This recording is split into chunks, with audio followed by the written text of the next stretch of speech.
இறைமகன் இயேசு கிறிஸ்துவில் மிகவும் பிரியமான சகோதர சகோதரிகளே, நண்பர்களே, பெற்றோரே, பெரியோரே, குழந்தைகளே, இந்த நாளை கடவுளுடைய பாதத்திலே ஒப்பு கொடுப்போமா? அன்பு தெய்வமே, உம்மை போற்றுகின்றோம், உம்மை புகழ்கின்றோம், உமக்கு நன்றி கூறுகின்றோம். ஆண்டவரே, இந்த அதிகாலை வேளையிலே நாங்கள் உம்முடைய இறை வார்த்தை கேட்பதற்காக எங்களுடைய இதயங்களை திறந்து வைத்து முழந்தாள் படியிட்டு உம்முடைய சந்நிதியிலே அமர்ந்திருக்கின்றோம். ஆண்டவரே, எங்களை ஆசீர்வதியும். உம்முடைய இறை வார்த்தையால் எங்களை நிரப்பும். முன்னாகவும் பின்னாகவும் வலமாக இடமாக இருந்து எங்களை பாதுகாத்து வழிநடத்தும். இன்றைய நாளிலே நாங்கள் எதை செய்ய வேண்டும், எப்படி செய்ய வேண்டும், எங்கு செய்ய வேண்டும், எந்த எண்ணத்தோடு செய்ய வேண்டும் என்பதை நீர் தூய ஆவியின் வழியாக எங்களுக்கு நீர் அறிவுறுத்தி தாரும். உம்முடைய அருள்கரம் எங்களோடு இருக்கட்டும், எங்களுடைய குடும்பத்தோடும் பிள்ளைகளோடும் இருக்கட்டும். ஆமேன். அன்புமிக்கவர்களே, இன்றைய நாளிலே நாம் தியானிப்பதற்காக எடுத்துக்கொண்ட இறைவார்த்தை மத்தேயு எழுதிய நற்செய்தி 14ஆம் அதிகாரம் 3வது இறைவார்த்தை. ஏரோது தன் சகோதரன் பிலிப்பின் மனைவியாகிய ஏரோதியாவின் பொருட்டு யோவானை பிடித்து கட்டி சிறையில் அடைத்திருந்தார்.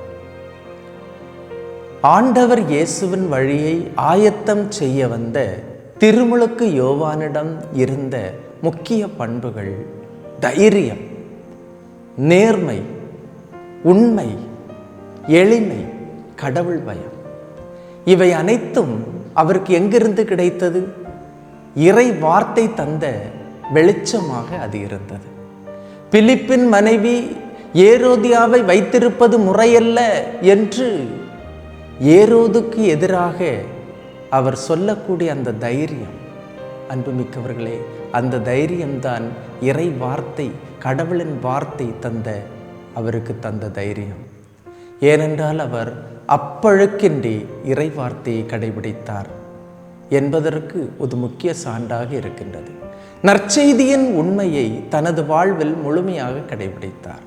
நற்செய்தியின் உண்மைக்காக தனது உயிரையும் கொடுத்தார். இன்று நற்செய்தி கேட்கும்போது, இந்த இறைவார்த்தை கேட்கும்போது, திருமுழுக்கு யோவான் நம்மிடம் எதிர்பார்ப்பது என்ன? உண்மையாக இருக்க வேண்டும். உள்ளொன்று வைத்து புறமொன்று பேசுவது அல்ல, மாறாக பேச்சும் செயலும் ஒன்றாக இருக்க வேண்டும். எதை பேசுகின்றோமோ அதை செய்ய வேண்டும், எதை செய்கின்றோமோ அதை பேச வேண்டும். அன்புமிக்கவர்களை, தைரியம் வேண்டும். காரணம், கடவுள் தருகின்றது தான் தைரியம். அந்த தைரியம் இருந்தால் உண்மையை நாம் நேருக்கு நேர் எதிர்கொள்ள முடியும். பயத்திலிருந்து விடுபட்டு சுதந்திரமாக வாழ முடியும். நமது பாவ உறவுகள் அவற்றிலிருந்து வெளிவர இன்றைய இந்த வார்த்தை நமக்கு அழைப்பு விடுக்கின்றது. ஏனென்றால் தவறான உறவுகளிலிருந்து விடுபட்டு கடவுளுக்கு விருப்பமான நல்ல உறவுகளில் வளர இந்த வாசகம் நமக்கு அழைப்பு விடுக்கின்றது. எனவே இந்த இறை வார்த்தைக்கு ஏற்றவாறு நம்முடைய வாழ்வை அமைத்துக் கொள்வோமா?